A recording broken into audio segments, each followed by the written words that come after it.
Hello,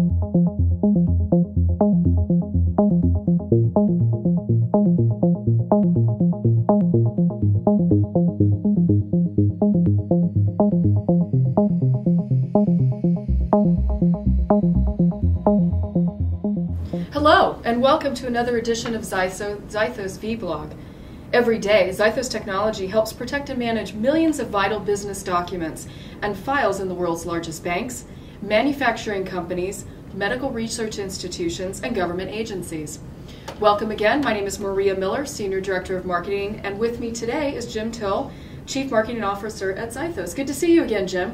Good to be back to another unscripted and involuntary Zythos vlog. Thank you. Now I didn't bring you here kicking and screaming. You were very happy to get away from your manual paper processes in order to talk about ECM and Zythos and how possibly ECM could help some organizations gather some efficiencies. Wow, that's a very generous way of putting our intentions forth for today's video blog. Oh, stop it. I just wanted to show off my new hairdo. You do? Okay, well, it's true. Most of the people who saw last week's episode may not, in fact, recognize you, Maria, and it's good for you to get back on camera and reestablish yourself in the blogosphere, if you will. But you're right. I think we've got some good stuff to cover. I think so, and too. Some of the comments that we got last week suggested that it would be great if we could get a little bit more specific in our discussions about how enterprise content management systems can be used to address cost savings initiatives. Right. And I think we've got a little bit of meat to put on the bone as far as today's episode is concerned. Is that correct? Now, were you talking about the ribs or the chicken, or exactly what were you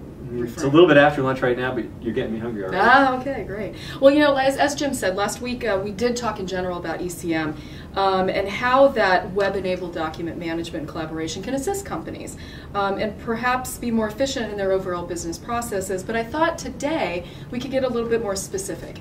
Put ECM to the test, as it were. Put it to the road test. And look at some very specific processes and examine very specific processes which require the physical distribution and exchange of documents. You know, it's funny. We live in this electronic world, particularly those of us that are employed in the electronic content management business, if you will. And we often forget, that there's still tons, literally tons of paper.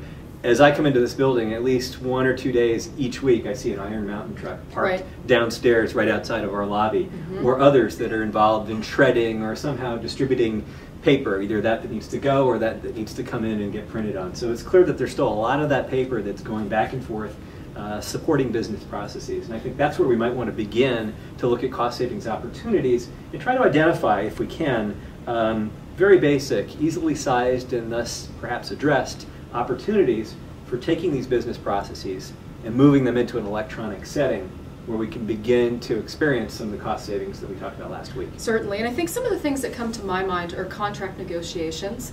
Every company goes through that. Approvals, accounts payable, in terms of expense reports and invoices and items of that nature, and quite frankly, even internal submissions for acceptance to a graduate program.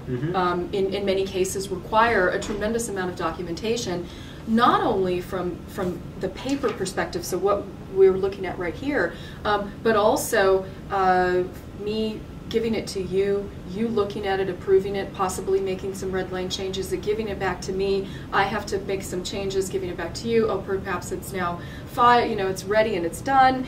And oh, now where does it go? Right, exactly. So let's, with the exception of the last example, the internal approval that you introduced, the two prior to that, I think are particularly useful to looking at cost savings as they can be experienced in addressing those business processes which occur between organizations. We began talking about that last week, and we can also look at the approval process itself. But if we start to break down the process categorically with respect to the steps that are taking place and the consumption, either of consumption of resources, really the way we should look at it. We've got one, obviously paper. Paper is a finite resource to a certain degree. It's being used up. It then has to be stored, and that has a cost associated with it.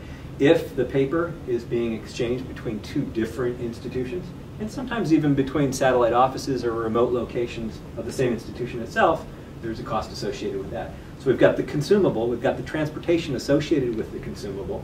If that document once becomes a record, depending on the type of process or the organization that the process is supporting, then we've got quite potentially a physical storage cost that's associated with that. Keep in mind, we haven't even begun to associate the personnel costs that are associated with actually pursuing the task and managing the task throughout its life cycle. Yes, and that burns a lot of cycles. It really does, from a resource perspective, human resource perspective. That is correct. Yeah. So, what are some of the things that you might suggest to be able to improve that particular process? I mean, we've got, again, the physical documents, but then, as you and I were chatting about this, there's the, as you mentioned, semi-electronic, which I would assume would be, varying things back and forth via email.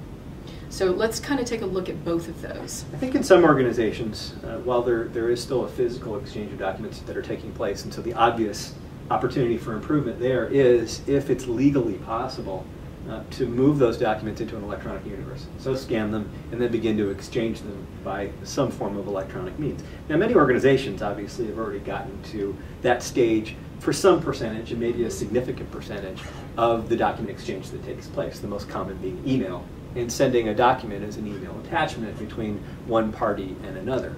And that certainly helps in terms of reducing transportation costs associated with those documents. Problems do occur, however, when, say for example, a signature is required. So at that point, you see the network attached printers, in many cases, being used a lot. Yeah, sure. The document is printed out at the receiver's end. If an electronic signature is not acceptable, then a physical one has to be applied. In many states, that's required. The document can be scanned back into the MFP, but you've just consumed yet another version of that document in the process of it being, if not physically reviewed, at least output for the sake of outputting the whole document, and then approving that document and applying a signature, and then returning it to whoever the next person is associated with that.